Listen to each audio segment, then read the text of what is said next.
Would you believe an old subway car could be the gateway to an erased past at exactly 3:17 a.m.? A boy boarded the wrong train. When they found him, he kept whispering the same words, "I saw horses," with no heads.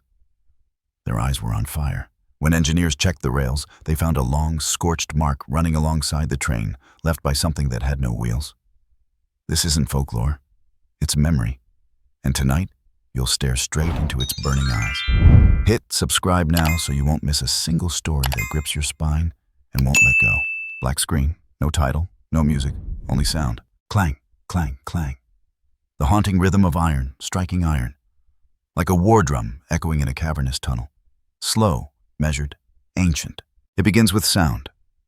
Before light, before place, before name. Then a hiss, like breath escaping from the lungs of something not alive. Cut to a wide shot of a subway station in Toronto. The camera doesn't move. The frame is sterile clinical. Pale white fluorescent lights buzz faintly overhead. A digital sign flickers intermittently, as if blinking through memory. A few commuters pass in silence, hunched against the cold. The soundscape softens, but never quiets underneath everything the iron still breathes.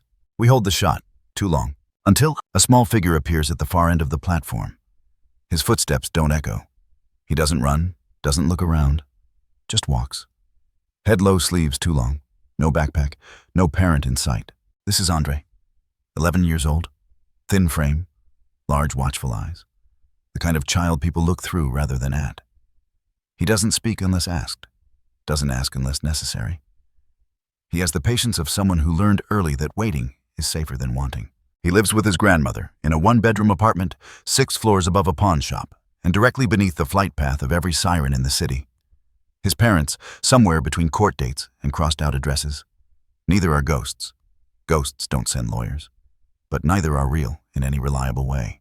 Andre spends his afternoons drawing cracks on walls that don't have them. He collects sounds more than toys, the creak of old floorboards, the static between radio stations, the click, click, click before the vending machine spits out something warm. That evening, a light drizzle glosses the city like cellophane. The kind of rain that makes everything reflective, but nothing clear. Andre is on his way home from school.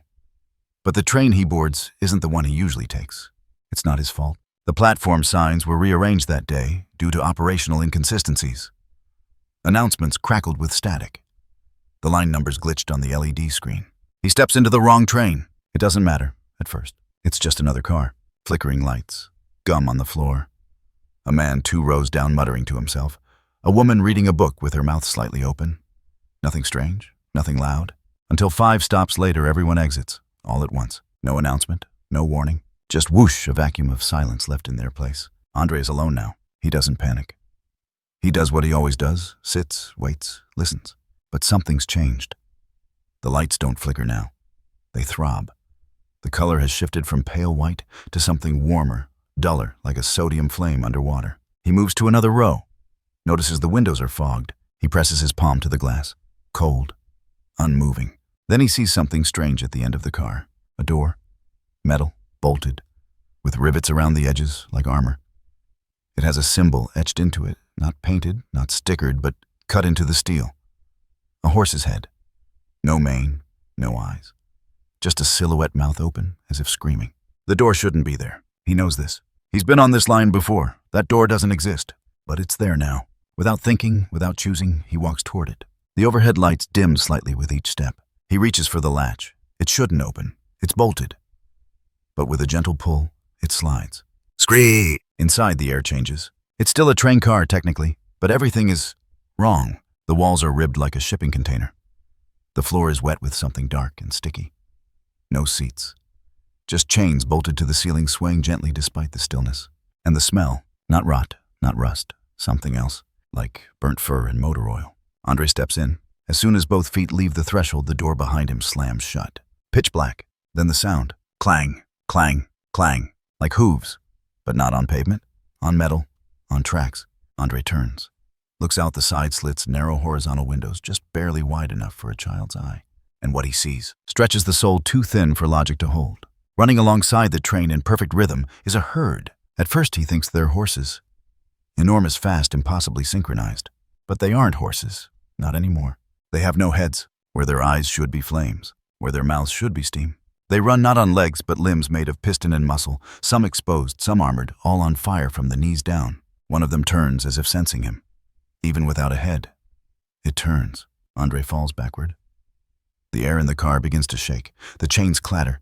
The steel beneath his palms hums. He hears something beneath the hoofbeats. Voices. Not human, not horse. Somewhere in between. The car jerks hard. He slams his head against the wall. Then, silence. When he wakes, he's outside, on a bench in the end-of-line station. A transit worker kneels in front of him, flashlight in hand. Andre doesn't speak at first. His hands tremble. His hair is damp. There's a dark line of soot along one side of his neck. "Are you okay?" the worker asks. "You were locked in an old car. That thing hasn't been opened in years. How'd you get in?" Andre stares past him, past the platform, to the tunnel behind, where the shadows don't quite settle. And then slowly, he speaks, voice soft, barely audible. "I saw them." "Saw who?" His lip trembles. Eyes widen, but he doesn't blink. "The horses." "What horses?" Andre turns to him now, looks him in the eye for the first time. "They didn't have heads," he says. "They ran beside me. Not on the tracks in them, like they were made of the same stuff. And their eyes were fire." The worker says nothing, but later that night, when filing the incident report, he'll remember that look. And he'll quietly remove the section that asks, did the child seem delusional or hallucinating? Because when the engineers go to check the car Andre emerged from, they'll find no signs of forced entry. The doors were still bolted from the inside. But there along the tunnel wall outside the car will be a long streak, a burn mark, stretching for dozens of meters, as if something impossibly large and burning had run parallel to the train. Something with hooves, and no brakes, and no need for tracks. Only a memory, and a destination, still chasing what no one else can see, except the boy who listened, and the metal that still remembers. The first night Andre didn't sleep. He sat on the edge of his bed, knees pulled up to his chest, watching the hallway like something might crawl out of it. His grandmother, exhausted from her overnight shift at the laundromat, passed by his open door without noticing the black streaks on his fingers or the soft tearing sound of charcoal on paper. Andre had found an old artist's pencil stub in the junk drawer, a piece of vine charcoal mostly worn down. He didn't know what it was called, but it felt right in his hand. Not like a school pencil. This one didn't ask for clarity. It let him smear. He drew until sunrise. First it was just shapes, horses, or what used to be horses. But as the hours wore on, their heads disappeared. Legs extended like steam pistons. And the eyes, every one of them, two pits of black flame. There were dozens. Some turned toward him like they were remembering. Others ran past like they were still trying to outrun something. He didn't know how he knew this, but he did. Every drawing told him. By the third morning, the entire wall beside his bed was a gallery of chaos. Charcoal hoofprints, half-finished figures, and in the center the face of one particular horse, or what might have been its face if it had one. Instead, there was just fire. His grandmother gasped when she walked in. "Andre, what did you do this in your sleep?" He didn't answer. His hands were shaking.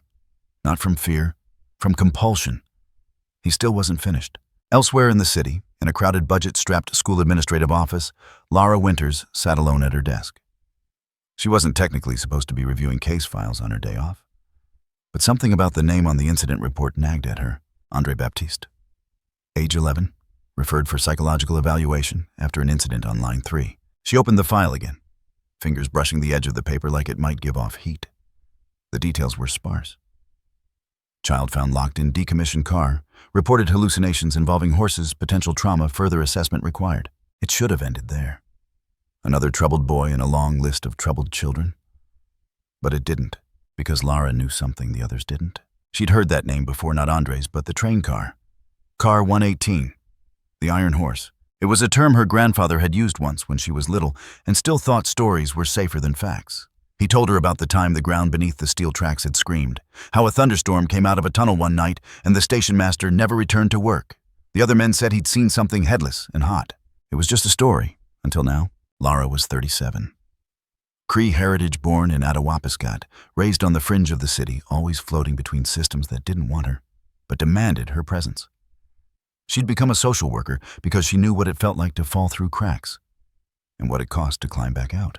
But every time she mentioned the spirits, those lingering echoes of people whose names weren't recorded, she got the same reaction, a half smile followed by a note in her personnel file about cultural over-identification. She didn't bring it up anymore, not at work, but she never stopped listening.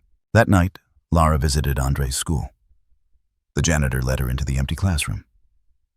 His teacher had mentioned the boy refused to participate in art anymore. Said he already knew how to draw the real stuff. In the recycling bin, she found 3 sketches crumpled into tight fists. She smoothed them out on her lap. A blur of movement figures charging across the page, half machine, half memory. They made her heart race, not because they were violent, but because they were accurate. Too accurate. There were markings on the flanks, indented symbols, long-forgotten military brands. She recognized them from old archives, ones never digitized. Lara had only seen them once before, years ago. It took a few calls and an uncomfortable elevator ride to reach Patrick Riley. He lived in a retirement home just north of the city, in a room filled with more newspapers than furniture. Patrick was in his early 80s, face like weathered driftwood hands that trembled only when still. "I remember you," he said, squinting. "You're James's granddaughter." Lara nodded. He said, "You used to ride the rails together, back in the 60s. "Before the company sold its soul," Patrick muttered, waving a hand. "Back when trains had names, back when steel meant something." She showed him the sketch. His eyes stopped moving. He leaned forward, exhaling through his teeth. "Christ," he whispered. "That's them. You've seen this." He didn't answer right away. Just stared at the paper like it might blink. "You know," he said eventually, "people always think hauntings are about fear. That's why they mock it. Ghost stories, legends, they think it's just some cheap thrill to feel alive. But that's not what this is," Lara replied. Patrick looked up. There was steel behind his cataracts. "No, this is about being remembered. Sometimes they show up not to scare us, but to make sure we still know they were ever real." He told her about the night in 1973, just after the maintenance crew finished a shift inspection on Line 3. The lights in Tunnel 4 began to flicker. Then came the tremors like a herd stampeding inside the earth.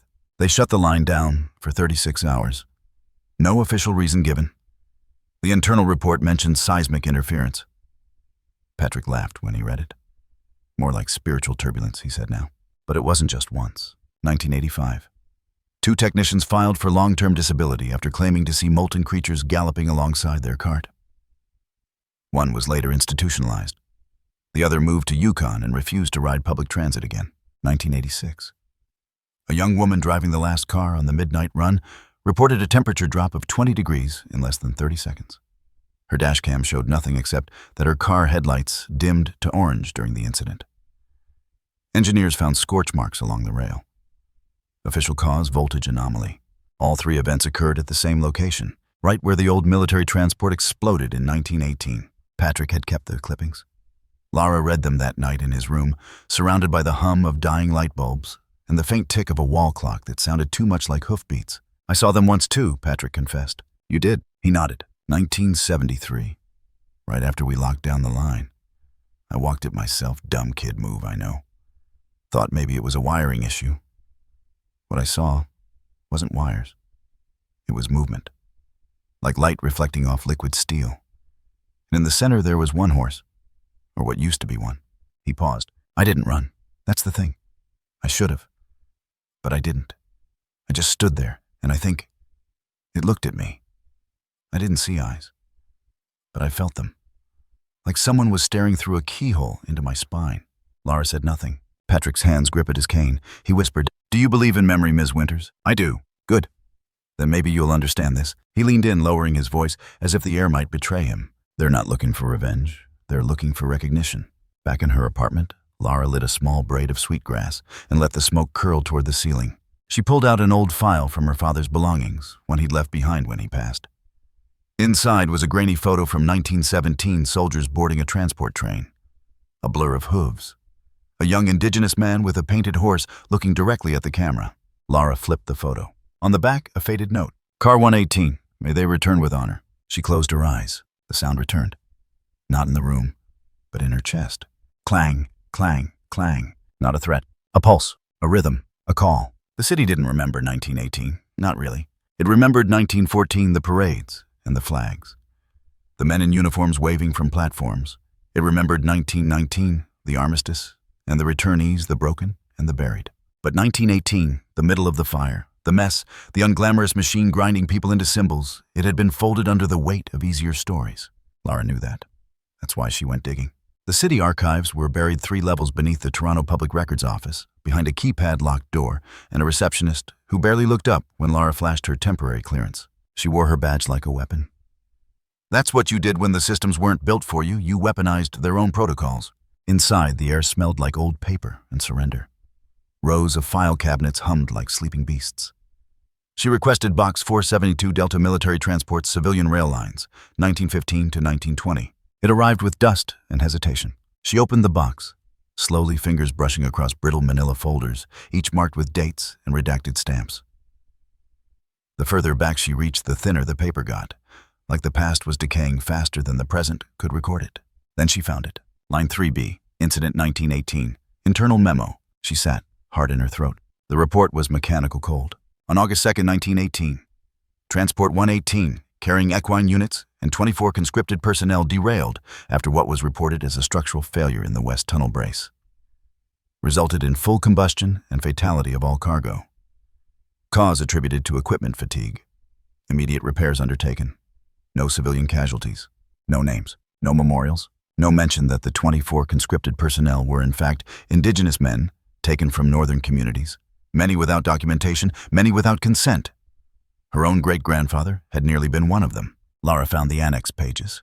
One handwritten note, almost illegible, caught her eye. Bodies unrecognizable, horses fused to metal, tracks sealed post-extraction. She felt the breath leave her lungs. Another page, a letter, never sent, dated 2 weeks later. To whomever will listen, I can no longer be silent.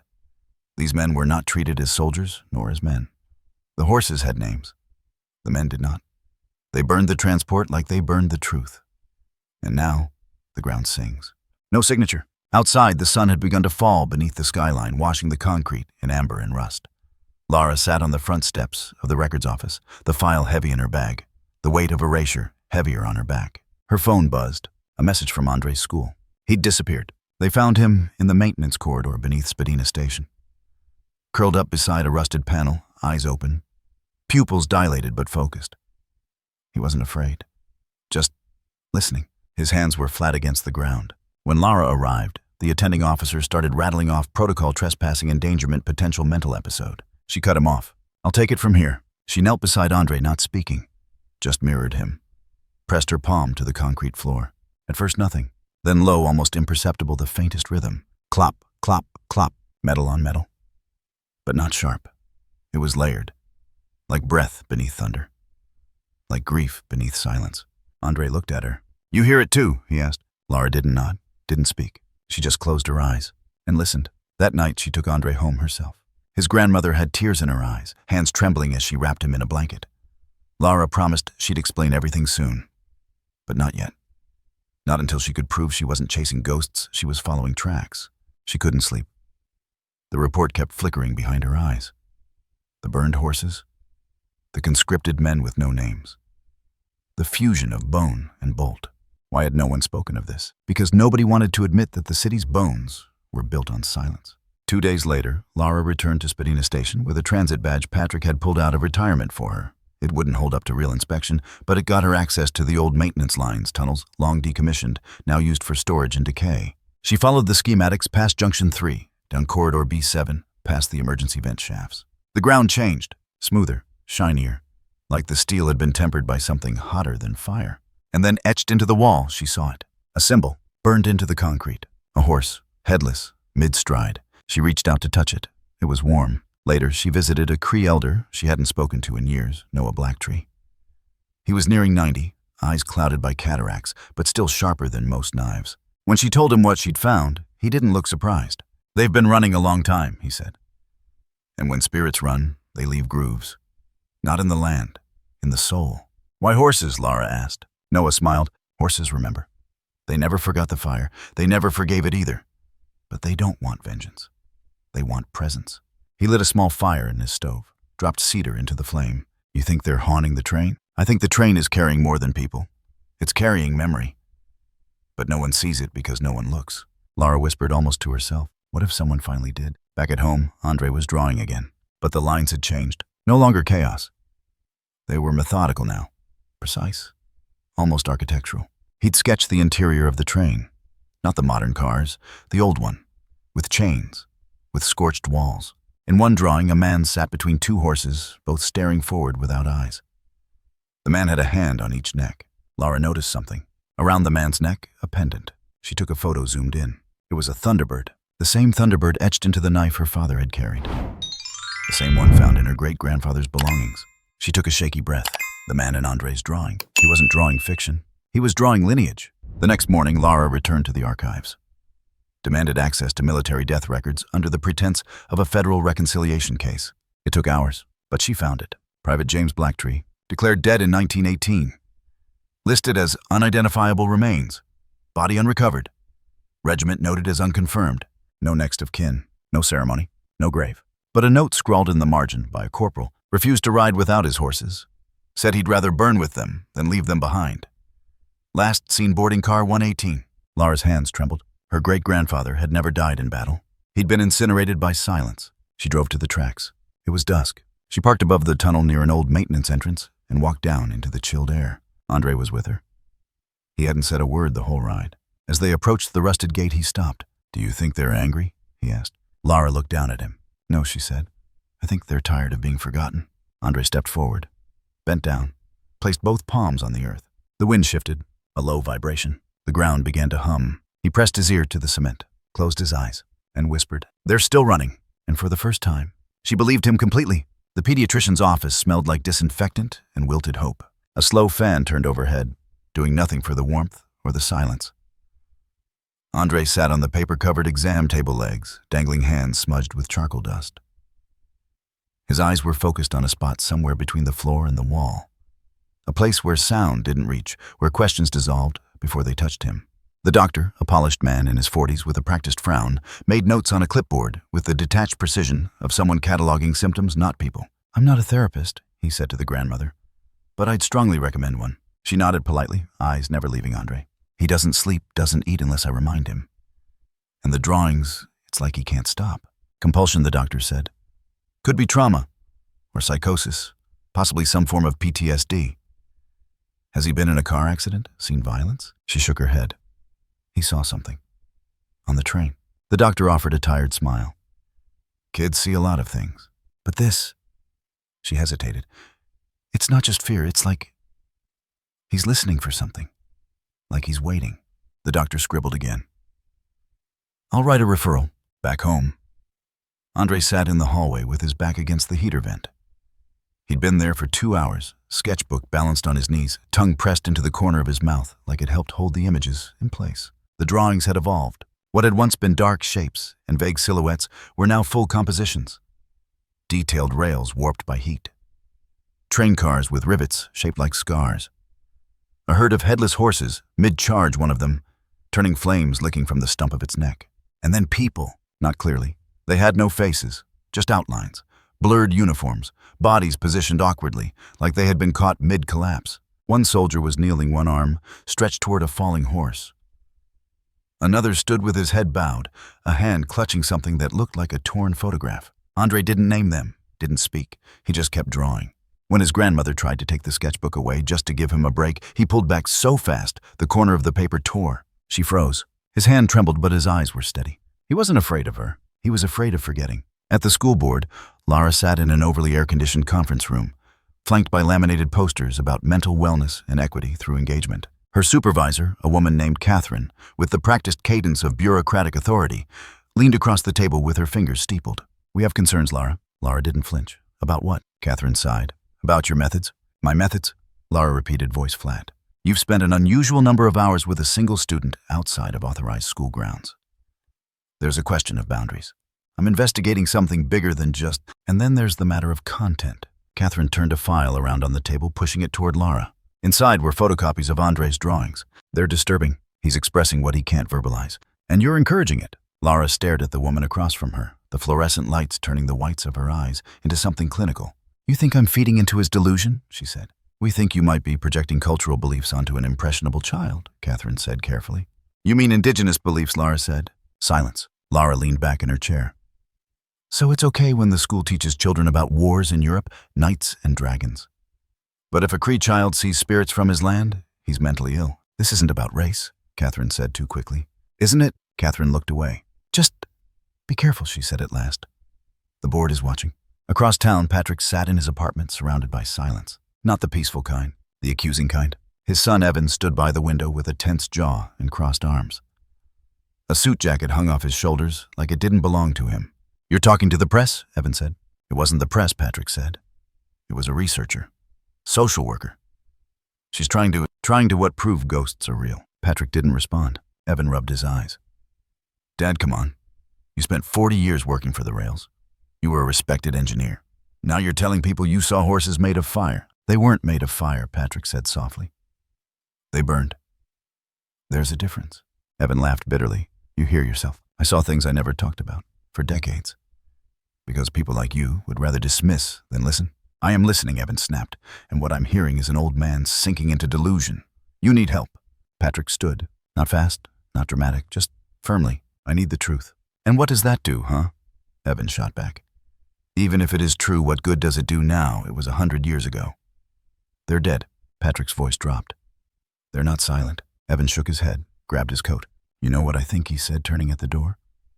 "I think you're lonely. And ghosts are easier than admitting no one visits anymore." He left.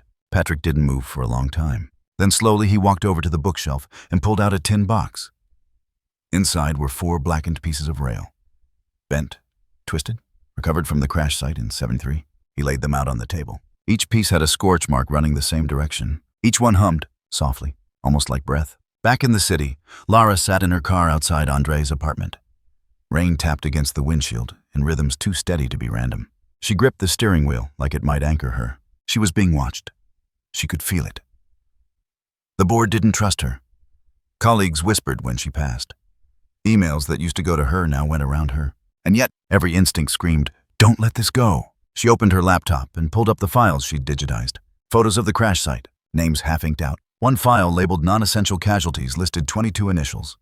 No surnames, no ranks, just letters. Below that, all assets rendered unrecoverable. She clicked over to Andre's latest drawing, which she'd scanned earlier that day. In the far corner of the image, almost hidden in shadow, was a series of scratches, not random. Initials, exactly 22. She counted and wept. Later that week, Lara met with Andre's grandmother again. This time at the kitchen table. The woman's hands wrapped around a chipped mug of tea. Her face etched with worry and regret. "He's not crazy," she said. "I don't care what the doctors say." "I don't think he is," Lara replied. "He knows something," the grandmother said. "But he's a child. They'll never believe him. They'll just try to change him." Lara paused. "I want to help him remember, not forget." The woman looked up. "Then you'll have to fight for him. Because they're already trying to erase it." Lara nodded, quiet, steady. "I know." That night, Andre had another vision. Not a dream, not a nightmare. He stood in a field of ash. The sky was dark, not from night, from smoke. A train lay twisted in the distance, glowing with residual heat. Horses screamed somewhere nearby, but it wasn't panic. It was grief. And then he saw a man, standing beside the wreckage, holding a necklace shaped like a thunderbird. The man turned, and Andre gasped, because he had a face, and it was Andre's. Not aged, not changed, just mirrored. He woke with tears on his cheeks, and a name in his mouth he didn't know he knew. James. The next morning, Andre didn't speak. He didn't eat. He just handed his grandmother a drawing. In it, 22 soldiers stood beside a burning train. Behind them, a herd of horses, heads bowed. Above them, a sky made of smoke and sorrow. And at the center, a boy, one hand on a horse, the other raised to the sky, as if he were calling something down or letting something go. It began with a lie. Lara told the night guard they were there for a late inspection. Waved a forged maintenance badge she hoped looked real enough in the dim light, and prayed the man was more tired than suspicious. He barely looked at her, just nodded, mumbled something about union hours, and buzzed them through. It was 2:13 a.m. The station was closed to the public, ghosted in shadow. No announcements, no commuters, just the faint hum of fluorescent lights fighting the dark. Andre followed silently, one hand in Lara's, the other clutched around a folded piece of paper, another drawing. He hadn't shown it to her, not yet. But the charcoal edge peeked from his sleeve like something alive. They walked past the gates, down the escalator that no longer moved, through a corridor of advertisements for phones, pills, and happiness that never arrived. Every step deeper felt like descending through time. This way, Lara whispered, her voice barely more than a breath. Line 3. The old branch.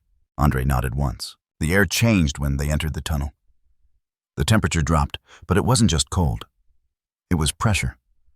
Like something was waiting, not moving, just watching. The station lights flickered. Not randomly. In rhythm. Lara swallowed hard. They reached the platform abandoned silent. The clock overhead blinked 2:27 a.m., frozen unbothered by the passage of time. "Train comes in 6 minutes," she said. Andre didn't answer. He walked to the edge of the platform and sat cross-legged, placing both palms against the concrete. Lara sat beside him. She didn't ask if he was okay. She already knew he wasn't. They waited, and the silence grew teeth. 3:33 a.m. The tunnel began to breathe. Not audibly, not visibly, but viscerally. Lara felt it in her sternum, a deep hum, like the groaning of ancient metal, as if the tunnel were remembering something it wished it could forget. Andre flinched. Then he reached into his pocket and unfolded the drawing. He held it up to the tunnel mouth. It was different from the others. Not a depiction of the crash, not of the horses, but of the present. Them. Drawn from above, 2 figures on a platform, a train entering the frame, a wave of shadow curling behind it. Lara stared at it, then at the tunnel, then back. It was now. A sound snapped the moment in half. Distant, metallic, growing.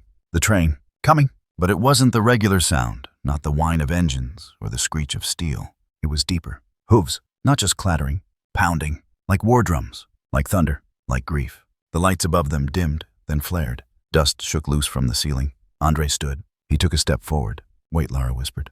"Not too close." He didn't answer. He reached into his coat and pulled out something she hadn't seen before, a piece of scorched metal. Curved. Charred. It was part of a horseshoe. He placed it at the edge of the platform, just above the rails. The sound grew. Closer. Faster. Louder. Not a train. A stampede. The tunnel pulsed. And then light. But not the white beam of a subway. It was orange. Flickering. Alive. A furnace on wheels. Then, motion. The train emerged. But not alone. They came with it. Parallel. Synced. As if summoned by memory itself. A herd. 20, 30, maybe more. No heads. No mouths. But eyes, or what should have been eyes, burned with internal fire, not rage. Grief. Smoke poured from their necks, their limbs pistoned in perfect rhythm, each stride a scream the earth couldn't hear. Andre stood tall, Lara's breath caught in her throat. The world slowed. Like time had bowed, the herd charged past them, iron hooves striking invisible ground beside the tracks. Then one turned. Not its body, its presence. It turned to face Andre. Even without a head, it saw him. Andre's lips parted. He didn't cry out. He didn't run. He closed his eyes. And tears fell, silent, soft, like surrender. Lara stepped beside him, placed her hand gently on his back, and began to murmur words not taught in classrooms, not written in reports. An old Cree prayer, for the unseen, for the unloved, for the unburied. "Walk gently," she whispered in her native tongue. "Go with breath. Return with light." The platform shook, but not from fear, from release. The herd ran beside the train for 3 full seconds, long enough to be real, long enough to be witnessed, then vanished. No smoke, no wind, just absence. The train, the real one, roared past windows, dark driver unaware. The silence that followed was not empty. It was sacred. Andre opened his eyes and smiled. Just once, then collapsed into Lara's arms, exhausted. 30 minutes later, they emerged from the station. The city was still sleeping, but something had changed. Lara didn't know how to explain it. Didn't try. Some truths didn't need defending. They just needed space. In her pocket, she held the horseshoe. It was cold again. But for one brief moment, it had been warm, alive. Far beneath the city, in the echo that lived between the tracks, a sound lingered. Not a scream, not a growl, but the soft, steady rhythm of hooves. Not angry, not broken. Just remembered. The dream came just before dawn. Lara found herself standing in a field of ash. The ground was blackened, but soft as though it had once been fertile, now scorched into silence. The sky had no color, just gradients of forgotten fire. In front of her stood a soldier, not in a parade uniform. This was something older. Fabric stained, collar torn, chest marked by a Thunderbird sigil crudely stitched, nearly burned away. He was mounted. The horse beneath him was massive. Muscles tense like a drawn bowstring, its skin a dark mix of leather and soot. But what struck Lara was its posture. The beast didn't move, didn't breathe, just waited as if frozen in a moment too sacred to escape. The soldier's head was bowed. Blood dripped from his temple, not in a stream, but rhythmically tap, tap, tap onto the steel plate beneath his saddle. Every drop rang like iron. Lara stepped forward. She wanted to speak, ask his name, ask why he was here, why she was here. But then he lifted his head. He had no eyes, only 2 sockets glowing softly, not violently, but as if they still burned with the memory of something he couldn't let go. He looked at her, and though no words were spoken, she heard him. "We rode for them. They forgot us." Then he and the horse turned, walked into a wall of smoke, and vanished. She woke with the taste of metal on her tongue. Later that day, she sat across from Patrick, his apartment filled with late sun and late regrets. "You saw him too?" he asked, voice rough from hours without speech. Lara nodded. "I think so. He was alone." Patrick moved to a shelf by the window, pulled down a small wooden box, old and worn, its corners chewed by time and careless movers. He placed it on the table and flipped the lid. Inside were three things: a faded military photograph, a folded blueprint, and a rusted metal plate no larger than a paperback book. The photo showed a line of men beside a train. In the corner, a young indigenous soldier on horseback. His face was partly turned, mouth half open, as if caught mid-prayer or warning. Patrick tapped the blueprint. "That's the original schematic for car 118. He laid it flat. Lara traced it with her fingers. "Here," Patrick said, pointing to the center bulkhead. "That's where they reinforced the floor. Said the weight of the horses needed redistribution. But the steel they used was salvaged from old artillery." He gestured to the plate. "Recovered from the wreckage. I kept it. Couldn't throw it out." The plate was warped. One edge twisted like something had bitten it. Andre, sitting silently nearby, stood. He stepped forward, eyes wide, as if pulled by something he couldn't name. Then he reached out. His fingers hovered just above the metal, then landed right on a fracture line. A jagged split across the surface, one Lara hadn't noticed until now. Andre's hand trembled. He pulled something from his pocket. A drawing, one he hadn't shown anyone yet. He unfolded it, placed it next to the plate. It was the same pattern, down to the break, the same gash, same angle. But in the drawing from that break emerged something more. A face. No, half a face. Buried, eyes closed, lips parted. Patrick leaned back pale. "He saw it," he whispered. "No," Lara corrected gently. "He remembers it." Back home, Lara spread out the military files across her kitchen table.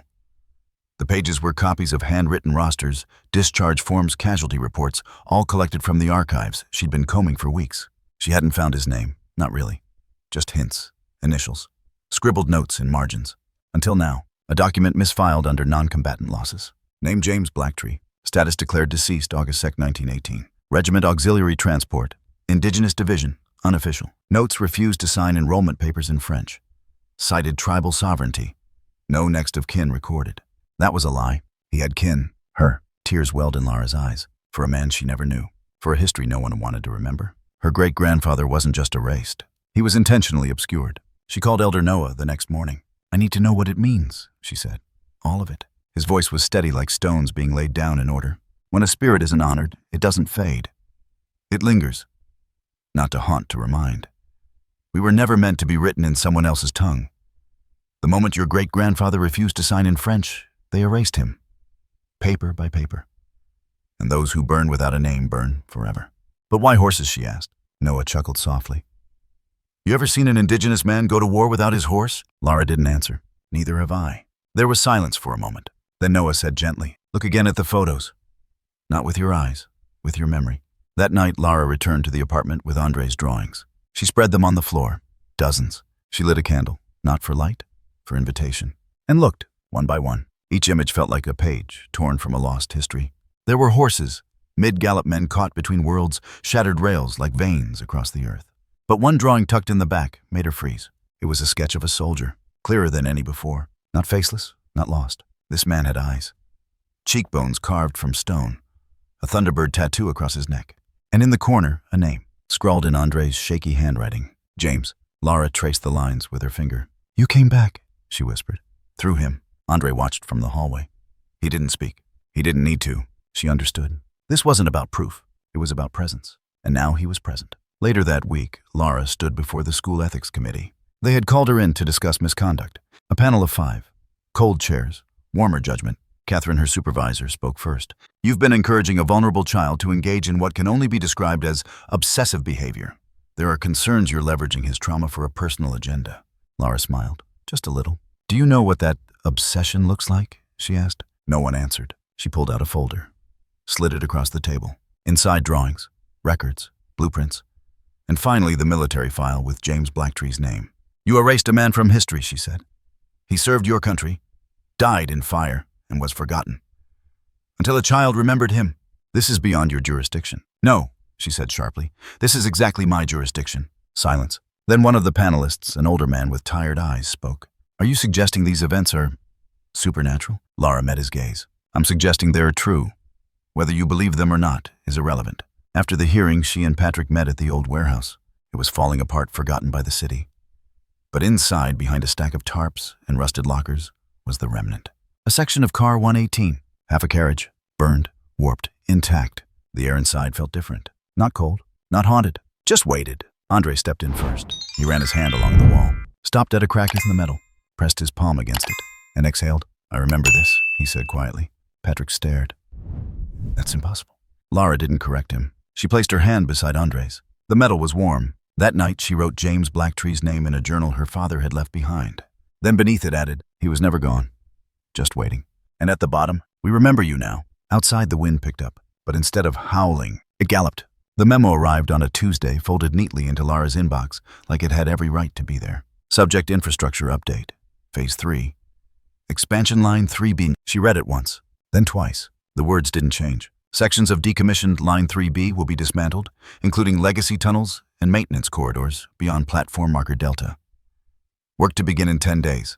Salvage and archival not deemed necessary for non-civilian use components. It was written like a weather report. Clean. Devoid of context. Devoid of blood. It meant one thing. The place where they remembered the corridor where the hooves still echoed, where Andre had seen the fire-eyed herd and Lara had felt the presence of her great-grandfather, was going to be gutted. Torn apart by machines that never asked what they were burying a second time. She drove to the Transit Authority headquarters the next morning, dressed not for persuasion, but for resistance. She walked into the director's office without knocking. They hadn't spoken face-to-face since the disciplinary hearing. He looked up with practiced calm. "Lara, is this about Line 3B? "Yes," she said. "Don't dismantle it." His brow furrowed. "Excuse me. I'm requesting an emergency heritage hold on the section between junctions 118A and 119. We have historical evidence, spiritual testimony, and—" "I've read your report," he interrupted. "And the board has decided. There's no historical designation for ghost stories." "This isn't folklore," she snapped. "It's memory." He leaned back. "We're expanding capacity by 30%. That's 20,000 more riders a day. I can't justify holding up a $14 million upgrade because of drawings and dreams. You're about to destroy a site where dozens of indigenous soldiers and animals died. Unrecorded, unmourned. And we're supposed to delay urban transit for that," he said, exasperated. "Look, Lara, I respect what you do, I really do. But this is beyond your scope. What you're asking, it's political suicide. Public backlash, accusations of mysticism, ghost trains. You're feeding a narrative that makes the city look primitive." "No," she said quietly. "I'm trying to make it human." He didn't respond. She left without another word. Outside, the sky was gray. Not storming, just heavy, as if it too was holding back something enormous. Back at home, Andre was drawing again. But something had changed. The horses now had eyes. They were still on fire, but not violently. The flames were contained like lanterns. Each horse stared outward calmly, directly at the viewer. Their eyes weren't blank. They were recognizable, almost human. Each drawing was more detailed than the last. Their manes flowed in slow arcs, like smoke in reverse. Their hooves hovered slightly above the rails. In one sketch, a horse stood alone, head raised, as if listening. In another, the creature leaned down toward a boy, pressing its face, its fire-eyed, wounded face, into the boy's chest. Andre had labeled the drawing in the corner. "They remember me back." His grandmother watched in silence. She no longer questioned the images, only prayed they would be enough. Lara met Patrick again at the storage yard, where fragments of the decommissioned cars had been kept since the late 70s. Patrick had a key. Not because he worked there, he hadn't in years, but because sometimes the system forgot who held the past. They entered a long, corrugated metal building filled with old lights and cold air. The car was still there, half burned, half preserved. Car 118, or what was left of it. Andre walked ahead of them, fingers trailing the wall. He stopped at a small bench bolted to the far side. It had been blackened in the fire, but not destroyed. A single metal plate still remained welded to the underside. Andre reached into his coat. He pulled out the horseshoe, the one Lara had found wrapped in canvas. The one scorched at the edge, curled like it had screamed in heat. He walked up to the bench, placed the horseshoe on the table in front of it, then sat. The building fell silent. Lara didn't breathe. Patrick bowed his head. For a long moment, nothing happened. Then Andre looked up. "I know their names now." Lara stepped forward. "What do you mean?" "I saw them. In the dream." But it wasn't a dream. They were lined up. 22 of them. The soldiers and the horses. They were waiting for someone to say their names. He held out a sheet of paper. On it, written in charcoal, were 22 names. Some had first names, others only initials. One of them was James Blacktree. Patrick sat down hard. Lara felt the floor tilt. These names many weren't in the official documents. They'd been erased, but now they had returned. She took the list in shaking hands. and knew what she had to do. She drafted the petition that night. She didn't ask permission. She asked for memory. Within 24 hours, she had 200 signatures, then 1,000. From historians, from veterans, from artists, from descendants of people who never made it into history books. But the city still refused. "We won't delay development for a protest," the press secretary said. "It's not a protest," Lara replied. "It's a funeral you've postponed for 100 years. 2 nights later, Lara returned to the station one last time. She didn't break in. She walked in, with Andre, with Patrick, and with 22 candles. They placed each one along the platform, not as decoration, as sentinels. Andre held a small speaker, pressed play. A low, steady rhythm began. Clop, clop, clop, recorded from the old tracks themselves, steel against silence. Then he placed the drawing, the one with the horse's eyes, on the center bench. He whispered something. No one heard it, but the tunnel did. The ground pulsed. Just once, soft, like a sigh. Lara stepped beside him. She didn't cry. Not yet. She just reached down, lit the first candle, and waited. They all did. Because if the world wouldn't remember them, they would remember each other. Even as the bulldozers circled, even as the rail lines prepared to bury them again. The horses did not run this night. They stood, watched, with fire for eyes and grief made visible. No permits, no ribbon, no podium, just presence. It started at 4:17 a.m., when the city slept, when the train line was technically shut down for unscheduled maintenance. Which was another way of saying nobody wants to explain what's about to happen. Lara stood on the empty platform in a black coat that hung heavy with rain.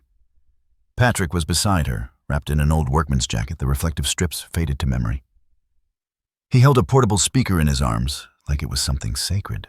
They had agreed no microphones, no loud declarations, no confrontations, just a live stream of prayer and the weight of names that refused to die quietly. The first to arrive was a woman in her 70s, cane in hand, war medals pinned crooked on her coat.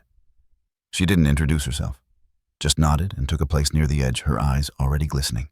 Then came a young man with his hood pulled low, cradling a disposable coffee cup like it held his soul. He didn't speak either, but he stood still. Then 2 girls in high school jackets, fingers locked, trembling not from cold, but from something harder to name, inheritance. And then came the others, the silent ones. The ones who sleep under bridges, who once wore dog tags, who carry stories in their lungs, but not in their mouths. They came because the platform had become something it hadn't been in a century, a place where the forgotten were allowed to exist. Lara set the speaker on the bench and hit play. A single sound spilled from the corroded speaker grill. Clop, clop, clop. The sound of hooves, steady, rhythmic, but not marching, returning. The old public address system, silent for years, crackled to life, as if the vibrations had stirred it from sleep. Feedback hissed, but the sound held. Clop, clop, clop. It rolled through the tunnel like thunder, reciting names. Patrick's hands trembled. Andre, standing between Lara and the crowd, pulled a roll of paper from his coat. The final drawing. He didn't unroll it yet. Not yet. He waited. For the tunnel to listen. Lara lit 22 small candles, one for each name. She didn't recite them. She had already done that in private. This wasn't about performance. It was about space. Each flame flickered in time with the hoofbeats. The silence was immense. Not empty, alive. Then the station lights flickered, and for a heartbeat too long, every bulb glowed a warm, impossible orange. And then it happened. From the overhead speakers, a surge, not mechanical, not scheduled. The sound of metal on metal, but not the usual screech. It was softer, organic, like breath in the ribs of a forgotten beast. And woven into it beneath the rhythm, the sound of horses. Real ones. Lara felt it before she heard it. The weight in her chest, the water in her eyes, the pull of every ancestor who'd ridden into war and never come home whole. And then Andre stepped forward. He unrolled the drawing, held it up above his head, and for a moment, the platform lit like sunrise. Not from the station, from the paper. The drawing showed 22 horses. Heads raised, eyes open, burning not with fire but with light. Each had a rider. Not faceless, not generic. Human. Every rider had a name stitched into their coat. Some were full. Others were initials. But they were present. At the center of the image, a boy. Not scared, not small, but still, his hand resting on the neck of the lead horse. And the horse was looking back at him. Lara saw it. So did Patrick. So did the live stream, hundreds watching now, maybe thousands. No one spoke. They didn't need to. The hooves did. Clop, clop, clop. Faster now. As if the herd was running one last lap through the city that tried to bury them. But tonight, the city listened. And beneath that platform, beneath the rust and bureaucracy, something shifted. Not a ghost, not a miracle, but a memory, taking shape and refusing to leave. A year later, the city had changed. Not in the way cities usually do, with new condos and quieter parks, with more bicycles and fewer payphones. This was quieter, deeper, like the ground had taken a breath and decided to hold it with intention. The old Line 3B station had been reopened, not for transit, not anymore. Now it was something else, a hybrid, a place between. The escalators still buzzed faintly as they descended, but now the air felt less like machinery and more like ceremony. The tiles had been left mostly untouched, some still cracked, some still stained. Nothing polished, nothing paved over. At the end of the platform, where once stood rusted rails and silent shadows, there now stood a sculpture. It had no nameplate, no sponsor branding, no QR code for augmented reality, just form and light and memory. The sculpture was of a horse, or what was left of one, headless. Its body forged in a half-metal, half-charred wood blend, the kind used in naval ships and forgotten memorials. The legs stood as if mid-gallop caught forever in movement that had no finish line. But the soul of the piece was not in its absence. It was in its eyes. Carved inside the hollow where the head should be were two spheres polished obsidian set with inner bulbs. From within, a faint white gold glow pulsed, not outward, inward. As visitors passed, the light changed ever so slightly, reflecting their silhouettes flickering in response to their breath, acknowledging their presence without demanding it. If you stood close enough, you could hear something else too. Not sound. Resonance. Like heartbeats recorded in iron. The segment of track had been preserved, sealed behind a thin glass railing that carried no barrier. Just a line. The kind you cross not with your body, but with your awareness. A plaque beside it read, "This steel remembers." And underneath, in honor of those who were never counted, but never left. Lara had written the words, but she hadn't signed them. Some names aren't meant to be remembered as authors, but as witnesses. That morning, the space was open to the public for the first time. No opening ceremony, no politician speeches, no ribbon, just a sign on the street now open, memory line. People came, some curious, some reverent, some by accident, but they came. Among them, a boy now 12 years old. He didn't wear black, didn't hold a sketchbook, didn't speak unless spoken to, but he smiled, soft, private. He stood at the edge of the platform. His sneakers scuffed his eyes, alert, not like a sentinel, but like someone finally allowed to just be a child. Then he ran, down the length of the station. A full sprint, laughing under his breath. As he passed the sculpture, something happened. The speakers in the ceiling, long broken, long silent, shivered. A soft mechanical hum clicked on. And then from the old PA, a single sound. Not screeching brakes, not announcements. Hoofbeats, but this time, not pounding, not haunting, but rhythmic, set to music. A faint orchestral theme, violins, swelling like sunrise low brass, like wind through bones, percussion soft and pulsing, like footsteps through memory. The sound didn't chase Andre. It followed him, celebrated him, the same boy who once crouched in the corner of a maintenance tunnel too afraid to speak. Now running full-bodied across a place the city once buried under concrete. He stopped at the far end, turned, faced the sculpture, and bowed his head. Not low, not shamed, but like a gesture of return, of acknowledgement. Behind him, others began to move as well. An old woman left a stone on the edge of the track. A teenage boy whispered a name he'd only seen in a story. A young mother held her daughter's hand tighter. No one took selfies. No one looked away. They just stood. Because healing isn't loud. It's deliberate. It's gathered. Lara watched from the shadows near the stairs. She didn't step forward. Didn't wave. Just leaned against the railing, letting the weight of 1 year pass through her like tide. She saw Patrick further down, seated on a bench made from rail ties. His cane rested on the side. His hands folded in his lap, head tilted toward the speakers, as if they were playing a song only he could decipher. A melody of steel and silence, of grief and return. They had not won in court. There had been no official victory. No policy changed, no monument recognized on federal lists, but they had something better. They had the space and the right to remember. The camera rises now, lifting gently, as if pulled by the very breath of the station. We see the platform from above, the glowing sculpture, the preserved rail, the people moving like quiet constellations. We see Andre, still standing, still listening. Then, the camera pulls further, up through the tunnel mouth, through the steel beams, through the ground, into the city. Its noise, its taxis, its blinking crosswalks. But beneath it all, a sound carries, faint, deep, blending not with noise, but with something more intimate. The human heartbeat. Ba-dum, clop, clop. Not separate, not layered. One. Steel once used for war, now carrying memory. Tracks once used for erasure, now engraved with presence. And the final line, not spoken, not typed, only felt. This city does not forget what was finally seen. Fade to black. The hoofbeats linger, like the echo of something real, finally allowed to come home.